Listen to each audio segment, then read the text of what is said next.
તો મારે તૈયારી કરવી, મારા ઘરના પ્રેગ્નેન્ટ 31 તારીખે ડોક્ટરનો ટાઈમ આપ્યો છે ડિલિવરીનો, બરોબર. તો હું ડિલિવરીના કામે રહું, ફાધર પેરેલિસિસ છે ને હું ફેરાવું, મને કોઈ ભારે મકાન દેવા તૈયાર નથી.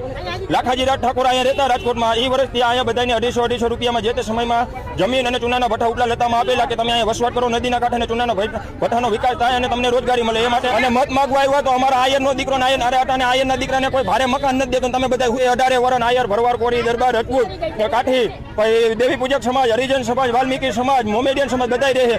આટલા 70 વર્ષનો દાખલો હોય અહીંયા એક પણ હિન્દુ મુસ્લિમનું કોમવાદ નથી થઈ. એટલે સરકાર જો એ કરાવવા માંગતી હોય તો મહેરબાની કરીને ચેતી જાય, નકર ભવિષ્યના અહીંથી જે વ્યક્તિ નીકળશે ને એ ત્રાસવાદી નક્સલી નીકળશે. આ વખતે મારી નાખવા હોય તો એસઆરપી આર્મી વાળા જેટલા ઉતારવા હોય એટલા ઉતાર દે, અને ભરી બંદૂકે આવે એટલે મારી નાખવાના મોટી મોટી બિલ્ડિંગો તમે બનાવો.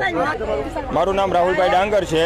મારા ફાધર અહીંયા છેલ્લા 70 વર્ષથી રહ્યા છે, બરોબર. અટાણે ગવર્મેન્ટ જોબની તૈયારી કરું છું. અટાણે એટલો ડિપ્રેશનમાં છો, હમણાં પોલીસની ભરતી છે, ગ્રાઉન્ડ માથે છે, બરોબર. તો મારે તૈયારી કરવી, મારા ઘરના પ્રેગ્નેન્ટ 31 તારીખે ડોક્ટરનો ટાઈમ આપ્યો છે ડિલિવરીનો, બરોબર. તો હું ડિલિવરીના કામે રહું, મારી જોબની હું પ્રેક્ટિસ કરું કે હું મારા ફાધર પેરેલિસિસ છે ને હું ફેરાવું, મને કોઈ ભારે મકાન દેવા તૈયાર નથી.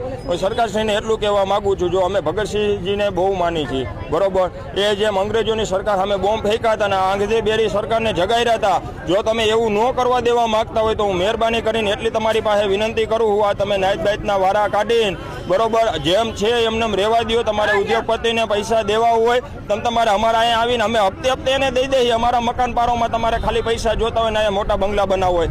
અને રહી બીજી વાત, આ આજી ડેમ નદી છે, બરોબર. એમ કે રિવરફ્રન્ટ અહીંયા મોટો જબરો બનાવવો છે તો પહેલી વાત આ ડેમ આ નદી રહીને ખોખરદર નદી છે, આજી ડેમ નદી નથી આવતી. અને તમારે આજી ડેમ નદી જોવી હોય સરકારશ્રીને તો આવો મારી ભેગા જંગલેશ્વર મહાદેવનું દેખાડું, ત્યાંથી આજી ડેમ નદી નીકળે છે. લાખાજી રાજ ઠાકોર અહીંયા રહેતા રાજકોટમાં, એ વર્ષથી અહીંયા બધાને 250 રૂપિયામાં જે તે સમયમાં જમીન અને ચૂનાના ભઠ્ઠા ઉપલા લેતામાં આપેલા કે તમે અહીંયા વસવાટ કરો, નદીના કાંઠે ને ચૂનાના ભઠ્ઠાનો વિકાસ થાય અને તમને રોજગારી મળે એ માટે. ધારાસભ્ય અમારા વિસ્તારના અહીંયા ઉદયભાઈ કાનગર ને કોઈ અહીંયા દેખાણું નથી. અને મત માગવા આવ્યા તો અમારા આયરનો દીકરો આયરના દીકરાને કોઈ ભારે મકાન નથી દેતો. તમે બધા હુતા હો મોટા મોટા બંગલામાં. અહીંયા બધા સમાજ રહે, 18 વરણ આયર, ભરવાડ, કોરી, દરબાર, રજપૂત, કાઠી, દેવી પૂજક સમાજ, હરિજન સમાજ, વાલ્મીકી સમાજ, મોમેડિયન સમાજ બધા રહે. આટલા 70 વર્ષનો દાખલો હોય અહીંયા એક પણ હિન્દુ મુસ્લિમનું કોમવાદ નથી થઈ. એટલે સરકાર જો એ કરાવવા માંગતી હોય તો મહેરબાની કરીને ચેતી જાય, નકર ભવિષ્યના અહીંથી જે વ્યક્તિ નીકળશે ને એ ત્રાસવાદી નક્સલી નીકળશે. આ વખતે આ સરકાર અમારી આગળ નહીં મકાન રહે, અમારી આગળ નહીં વોટનો અધિકાર રહે તો અમે આ દેશના નાગરિક નથી એવું તમે માની લેવો. અમારી આગળ વોટનો અધિકાર નહીં રહે તો બંધારણનું ઉલ્લંઘન થાય. અમારી આગળ પુરાવો નહીં રહે તમે મકાન પાડી નાખશો, તમે બધા જાહી ગયા. તો અમારે નક્સલી પ્રવૃત્તિ તમે ન કરવા દેવી હોય, અમે મહેરબાની કરી તૈયારી કરી છે, અમારા પેટે રોટી બાંધી, બરોબર. અટાણે અમે જઈએ અને સરકારશ્રીને વિનંતી કરું છું જલ્દી કાલની તકમાં આ બધાની રજૂઆત સાંભળે, નકર અમે અનશન ઉપર ઉતરવા તૈયાર છીએ. તમારે મારી નાખવા હોય તો એસઆરપી આર્મી વાળા જેટલા ઉતારવા હોય એટલા ઉતાર દે, અને ભરી બંદૂકે આવે એટલે મારી નાખવાના મોટી મોટી બિલ્ડિંગો તમે બનાવો, બસ. તો મિત્રો, રાજકોટ શહેરના જંગલેશ્વર વિસ્તારમાં વર્ષો જૂના દબાણો સામે રાજકોટ મહાનગરપાલિકાએ લાલ આંખ કરી છે. આજી નદીના પટ્ટા અને 15 મીટરના ટીપી રોડ ઉપર ખડકાયેલા ગેરકાયદેસર દબાણો દૂર કરવા માટે તંત્ર દ્વારા વિશાળ સ્તરે તબક્કાવાર ઓપરેશનનો પ્રારંભ કરવામાં આવ્યો છે. આ કામગીરી હેઠળ અંદાજે 1400થી વધુ મકાનોને જમીનદોસ્ત કરવાનું લક્ષ્ય છે. મિત્રો, આ ઓપરેશનને લઈને કોઈ પણ વિઘ્ન વગર પાર પાડવા માટે તંત્રએ ભારે સુરક્ષા બંદોબસ્ત ગોઠવ્યો છે. 1500થી વધુ પોલીસ જવાનો અને મનપાના 1200 કર્મચારીઓનો કાફલો મેદાને ઉતર્યો છે.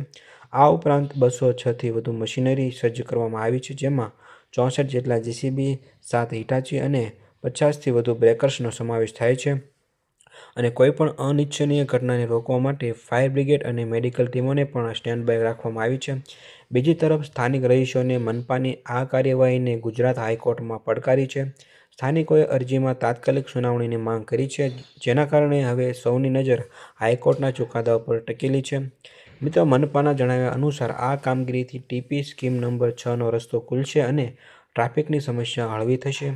આ ઉપરાંત આજી નદીના કાંઠેથી દબાણો દૂર થતાં ચોમાસામાં સર્જાતી પૂરની ગંભીર સમસ્યામાંથી જંગલેશ્વરના લોકોને કાયમી મુક્તિ મળશે. તંત્રએ સ્પષ્ટ ચેતવણી આપી છે કે 23 ફેબ્રુઆરી પહેલાં મકાન ખાલી નહીં કરનારની માલ મિલકતના નુકસાનની જવાબદારી તંત્રની રહેશે નહીં. તો મિત્રો, તમારું આ વિડીયો વિશે શું કહેવું છે એ તમે કોમેન્ટમાં જરૂરથી જણાવજો. અને એવી ગુજરાતને લગતી અપડેટ્સ જો તમે મેળવવા માંગતો હો તો વિડીયોને એક લાઇક કરી દેજો અને સાથે સાથે ચેનલને સબસ્ક્રાઈબ પણ જરૂરથી કરી દેજો.